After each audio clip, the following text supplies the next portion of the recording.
Parashat Mishpatim. And Mishpatim is usually translated as laws or judgments. And it has to do with really the Jewish legal system. The truth is that if one studies the parasha of Mishpatim very well, he has a great insight into all of the basic legal principles and examples that fill three major tractates in the Talmud, or probably four major tractates in the Talmud. The tractate Sanhedrin, Bava Kama, Bava Metzia, and Bava Batra. And it includes the laws of servants. As a matter of fact, the very first thing taken up in Parashat Mishpatim is the question of servants. And I say specifically servants and not slaves, because God took the Jewish people out of slavery. God doesn't want anyone to enslave another. But what we do have is a Hebrew servant, and the Hebrew servant is like a live-in workman who was treated extremely well, and he had to be given exactly the same living conditions as the master. And he was live-in only because he didn't have a place to live, and he would be taken care of physically while he did his service. And the rabbis of the Talmud even cry out, anyone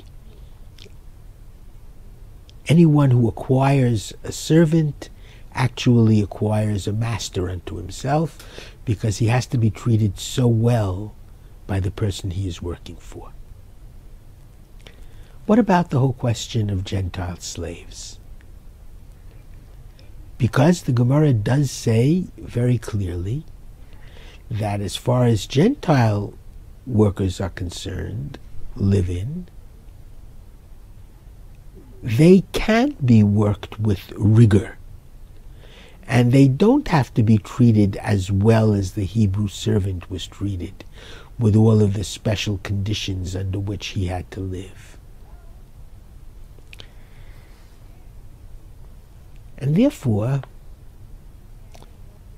I want to say something as strongly as I can. And this is a tremendous insight by Maimonides, the Rambam. You'll find it in his Mishnah Torah, The Laws of Servants, chapter 9. And the Rambam says something which is amazing. He says it's true that according to the halacha with which we have in the Gemara, only a Hebrew servant has to be treated with kid gloves and given the exact same living conditions as his owner has, etc. Apparently, because at that particular time in Jewish history, it was not thought that the Jews would be able to accept such actions towards every kind of workman, including a Gentile workman. The Rambam, however, says as strongly as possible. The Gemara is 2,000 years old, the Rambam is 1,000 years old. And the Rambam says it in very strong terms. The Rambam says that perhaps in certain stages of Jewish history, we weren't ready to treat even the slave, the Gentile servant, the way we treated the Hebrew servant. The children of Abraham, Isaac, and Jacob dare not take a Gentile servant and work him with rigor. The children of Abraham, Isaac, and Jacob have to be people who are compassionate. Just as God is compassionate, so must we be compassionate. And we have to treat the Gentile servant just the way we treat the Hebrew servant, with all the special conditions and working conditions that the Hebrew servant was given. And his proof text, the Rambam's proof text, is the book of Job, chapter 31. And he quotes verses 13 and 14. Im emas mishpat avdi va'amati beriva mimati. He pictures a Jewish owner and a Gentile servant.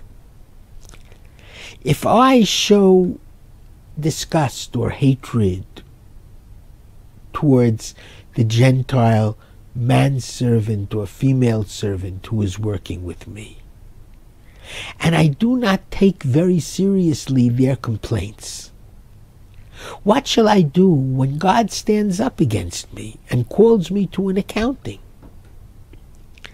Is it not the case that the same womb that bore him, the Gentile, bore me, the Hebrew? We both come from God's womb.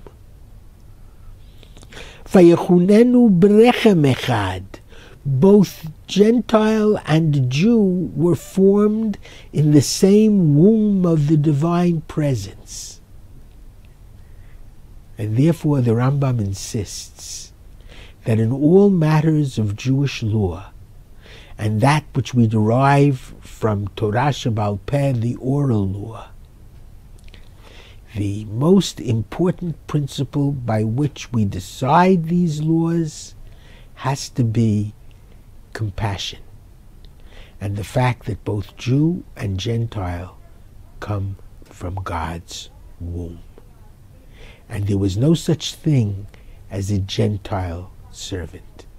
The Gentile servant was equal in every respect to the Hebrew servant. Shabbat Shalom.